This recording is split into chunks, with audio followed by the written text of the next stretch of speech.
people that want to address us and people who want to tell us how to get there, and they want to tell us with their counsel that comes from man. And God said, this ain't going to come from man. He said, you've been trusting in man. You've been trusting in your psychiatrists and psychologists, and he says, and you've been trusting in all these other people and your counselors, and all you're doing is going from counselor to counselor looking for the reason, and God said all you're doing is trying to wear somebody else's experience in your life, and all you're doing is they're trying to tell you why you that way. I don't care why you that way. I care about the one who made you and knows how to make you free. It's time to get rid of your excuses, because that ain't nothing but a crutch. Don't sit here telling me you can't be free. Don't sit here telling me that you can overcome. Don't sit here telling me that you can achieve. Don't sit here telling me that God don't have greater things for you in your life. But you got to tell yourself that. Hallelujah. Because it's your giant. I had to deal with my own giant. And I'm here to tell you something. My giant, he ain't never been back. My giant ain't never been back. You know why? Because I cut his head off. He said, listen.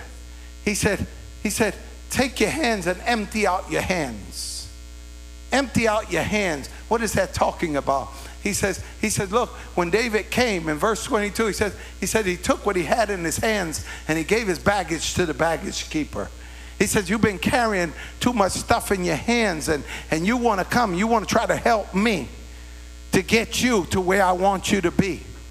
He says, I don't need your plans. I don't need your visions. I don't need your counsel. I don't need your help. I need you to empty out your hands, because you're coming up against the giant. And the only one that knows how to destroy the giant is me. And I'm not going to let man get the glory in this. I'm going to have to get the glory in this. So I need you to get yourself a staff and get yourself a shepherd's bag and get you some smooth stones. And he says, and take that sling, because them stones ain't been worked upon. They come from me. I got some ideas and I got some ways that you've never thought about that come directly from me. And if you would allow me to bring the living stone into your life, Jesus the rock, hallelujah, I will allow you to stand in the midst of anything that comes against you, and you'll never be put down. He said, now take the stone. And when I tell you, notice one thing. Notice David didn't wait for the giant to come to him. David rose up and he ran out to meet the giant. And some of us, we sitting back and we waiting for God to come and help us. And God says, I don't need you to come and wait and be still another year and wait for it to rain and wait for the snow and wait for the spring and wait. Come on, and wait for next Christmas. And by then, God, when my money comes in, oh, God, you know that he said, I don't need that. He said, I need you. I need you to run. I need you to run against the giant.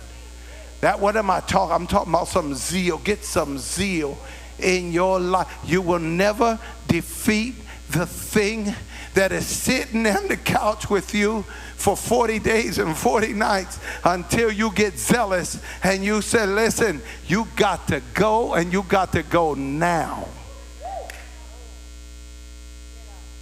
I mean, he knows there was a time when mama would talk to you like this.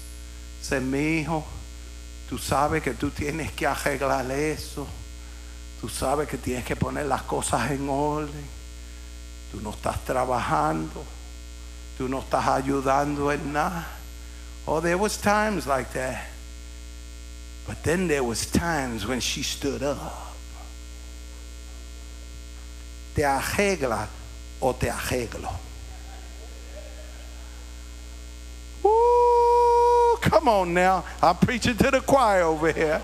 Woo, Jesus, there came a time, right, when zeal got on you. It says that Jesus got zealous for his house. He didn't come in there